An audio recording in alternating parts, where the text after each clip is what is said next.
and dream about their life or their problems, or have psychic impressions about their problems. And that would give you a source where you could see yourself unconsciously reflected in their life. You could vicariously, in an effect, grow antibodies to your situation without having to face it yet in yourself. Grow the antibodies by facing their situation. Now, we had an account of this exactly that happened, where this young woman dreamt of this molested and mutilated and murdered little kid. A couple of days later on the news, the kid is found. They found this kid mutilated, molested, murdered. A dog found the body. The girl who had the dream was shocked because in her dream she was led to the scene by a dog. She's freaked out. Why would I have such a dream? What's it mean? She started to contemplate on this, and we started to work with her and help her start reflecting on the experience in terms of what it might mirror about her. What started happening was memories started coming back to her of when she was a kid. She had had some experiences of mutilation and torture even that had been done to her. It was getting to the time in her life where she needed to look at that, but she couldn't quite look at that first in herself. She first could see it in somebody else. And that started preparing her for being able to experience it in herself. So her psychic experience, her disturbing psychic experience, wasn't a fluke. It wasn't some random event that just sort of happened because she was loosely wired. It was very selective.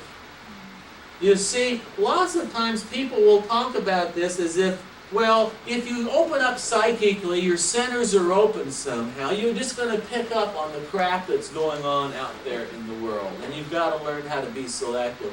Hey, well, you are being selective. You know, a person has an experience like she dreamt about this girl. Someone else dreams about the plane crash. Someone else dreams about this murder, this robbery, whatever. They get stomach aches, they get headaches, whatever they get. There's a lot of stuff going on out there.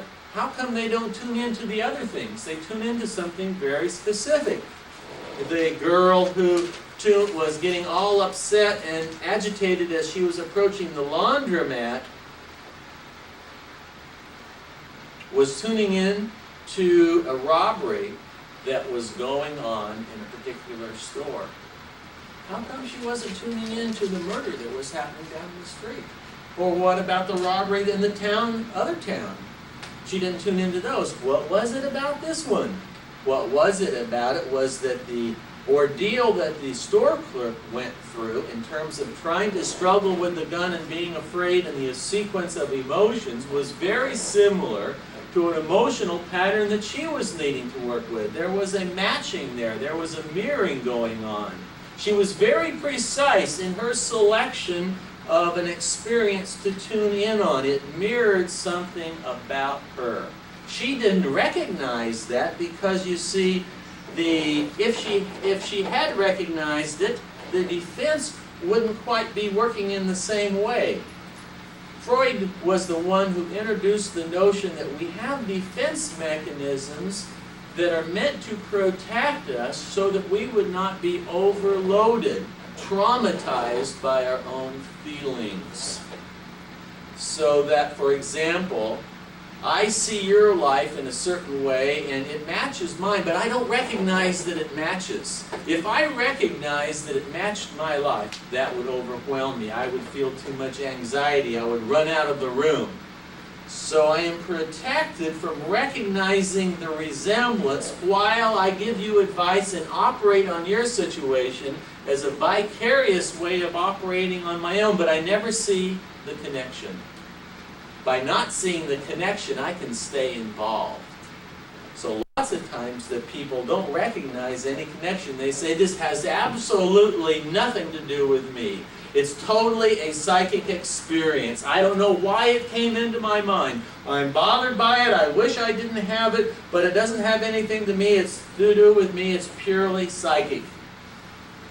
And then what we have to do is be a very soft, a very gentle mirror, where gradually they can come to see that perhaps there's something of themselves in what they experience. Perhaps there's some meaning in it. There's some aspect of themselves that they're wanting to reconnect with. Now, we can't shove it in their face, because it would overwhelm them, it would terrorize them, it would undo the very medicine that's been set up.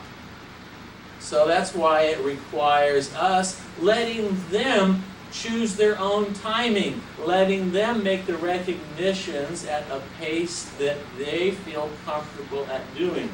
That's why, for example, Carl Rogers, in training people how to do reflective listening, a person makes a statement and you reflect it back to them. You reflect it back at about the same level of insight that they showed when they made it.